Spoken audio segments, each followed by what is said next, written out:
Halo semuanya, kami dari kelompok 3 kelas 7D.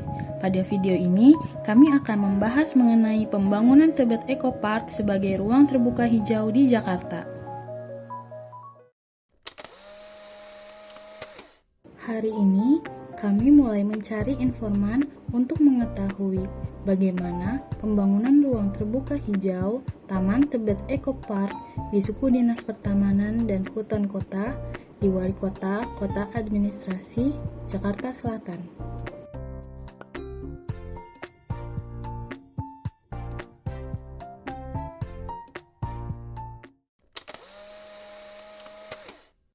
Nah, sekarang kami sedang dalam perjalanan menuju Tebet Eco Park dari Wali Kota Jakarta Selatan.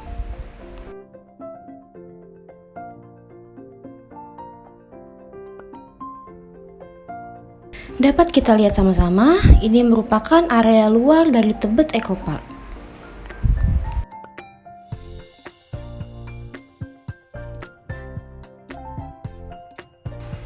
Dan sekarang kami menuju bagian dalam area Tebet Eco Park.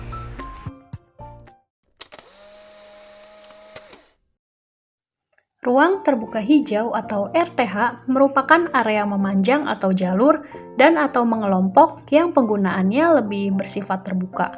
Merupakan tempat tumbuh tanaman, baik yang tumbuh tanaman secara alamiah maupun yang sengaja ditanam. Ruang terbuka hijau di DKI Jakarta sebesar 33,34 juta meter persegi atau 33,34 kilometer persegi. Jumlah itu mencakup 5,2% dari luas Jakarta yang mencapai 664,01 km persegi. Selanjutnya, Tebet Eco Park itu apa sih? Tebet Eco Park merupakan taman yang memiliki dua alamat di Jalan Tebet Timur Raya dan Jalan Tebet Barat Raya. Perbatasannya ditandai dengan sebuah sungai. Sebelumnya, Tebet Eco Park dikenal dengan sebutan Taman Seno dan Taman Honda yang memiliki lokasi yang terpisah oleh jalan raya. Memiliki luas 7,3 hektar, taman ini dibangun pada tahun 1960 dan sempat terbengkalai pada tahun 1970. Pada tahun 2021, taman ini kembali direvitalisasi untuk membangun suasana yang lebih nyaman lagi. Banyak tempat-tempat baru yang dibangun untuk memuaskan masyarakat yang datang berkunjung. Setelah beberapa bulan direvitalisasi, taman tersebut kembali dibuka dan diresmikan pada Sabtu, 23 April 2022 oleh Gubernur DKI Jakarta Anies Baswedan dengan nama yang baru yakni Tebet Eco Park yang mengusung konsep yang lebih kekinian dan menarik. Banyak spot-spot baru yang dibangun sebagai daya tarik taman tersebut. Taman ini memiliki visi untuk menghubungkan manusia dengan alam. Dengan kata lain, secara ekologis dibangun kembali fungsi taman sebagai sarana interaksi, pendidikan, dan hiburan bagi masyarakat. Tebet Eco Park adalah salah satu langkah perlindungan iklim yang diterapkan oleh pemerintah Provinsi DKI Jakarta untuk melaksanakan tujuan pembangunan berkelanjutan. Sisi taman terbagi menjadi dua area, yaitu utara dan selatan yang setiap sisinya memiliki fasilitas yang berbeda-beda.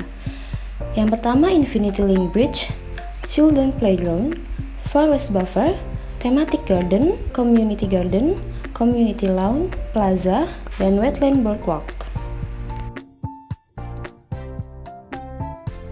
Strategi perbaikan dan pengembangan ruang terbuka hijau yang dilakukan pemerintah Provinsi DKI Jakarta akan sangat berpengaruh pada keberlanjutan kota sehat.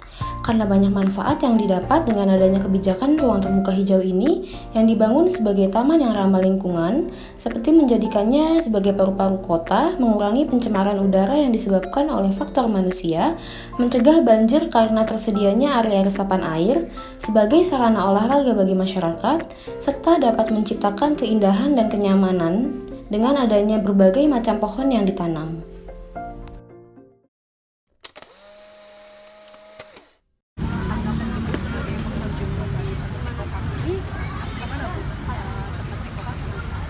Paling buat anak-anak ya, banyak area bermainnya jadi anak-anak bisa puas main. Ini di sini bawa Bawa ada lagi main.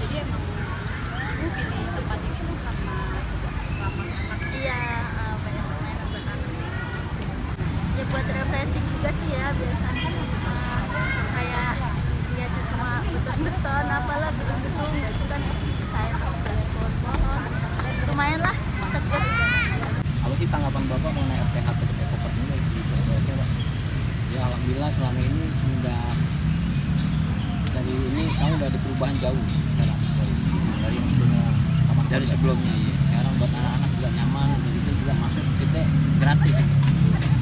Fasilitas apa aja Pak yang apa Bapak ada terus apakah sudah memadai gitu kan? Ya alhamdulillah yang masalah tempat sih kita bawa anak juga nyaman. Karena kan banyak permainan lagi masuk ayunan, prosesan, terowongan gitu banyak. Jadi buat anak-anak ini ya cocok lah buat anak-anak itu hiburan. Tanggapan mengenai ruang terbuka hijau Eco Park ini gimana Bu? Dari plus minusnya? Plusnya banyak sih Mbak, soalnya di sini satunya luas, terus juga banyak buat melatih sensorinya, udah motorik halus kasarnya sama ya itu yang main perosotan itu yang terowongan semuanya udah lengkap deh fasilitasnya buat anak-anak main anak-anak. Segi minusnya mungkin dari pengunjungnya kali ya, soalnya sampahnya udah disediain tapi tetap aja buang sampah barangannya.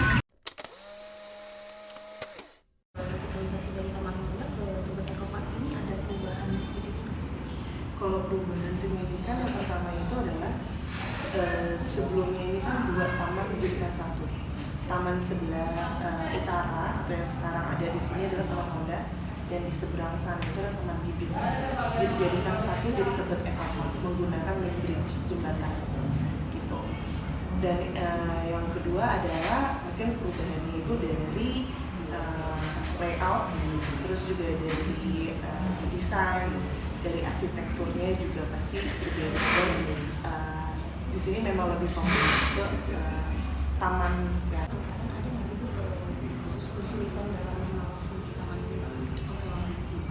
Kalau kita memang di Tebet Eco Park ini ada beberapa bagian area.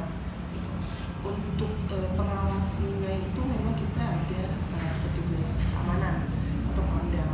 Pamdal kita itu terdiri dari jumlahnya 31 orang, dibagi menjadi 3 grup, dengan 1 itu adalah pemandangan. Jadi per tiap hari itu ada 10 orang dengan 1 pemandangan yang mengawasi. Dan untuk cara mengawasinya itu mereka mobile dan ada pembagian tempat masing-masing di beberapa area. Jadi kalau bisa dilihat karena dari tempat itu daerahnya bukan yang terdampak banjir banget gitu ya, terus sudah tinggi, jadi dengan adanya Eco Park ini tuh concernnya lebih ke mengurangi polusi udara mungkin ya Bu? Memang untuk konsepnya itu memang lebih ke mungkin tanaman ya, go green gitu. Dan yang kedua memang kita itu memang saat ini diresmikan itu kan tahun 2022 yang pasti baru-baru berakhir COVID. Dan jadi biar kita ruang lingkup terbukanya biar lebih ada gitu. Ruang lingkup terbukanya dan yang indah dan estetik dan juga nyaman untuk dikunjungi, baik untuk yang sudah dewasa, yang berumah tangga, bawa anak maupun yang remaja. Pak sendiri itu ada kerjasama dengan dinas-dinas lain untuk mengurus ini nggak sih? Tebet Eco Park memang dibawahi oleh dinas pertamanan. Itu yang pasti, jadi memang dibawahi Pemda dari pemerintah. Kalau misalnya untuk dinas lain jatuhnya itu memang mereka itu ada instansi yang memang memegang. Di luar Tebet Eco Park itu jatuhnya dipegang oleh untuk pedagang liar, itu yang pasti yang megang Satpol PP. Karena memang di sini tidak boleh ada pedagang kaki lima yang liar gitu ya. Terus kalau untuk parkir sembarangan, karena kan kita masuk POMC, parkir sembarangan yang megang dinas perhubungan.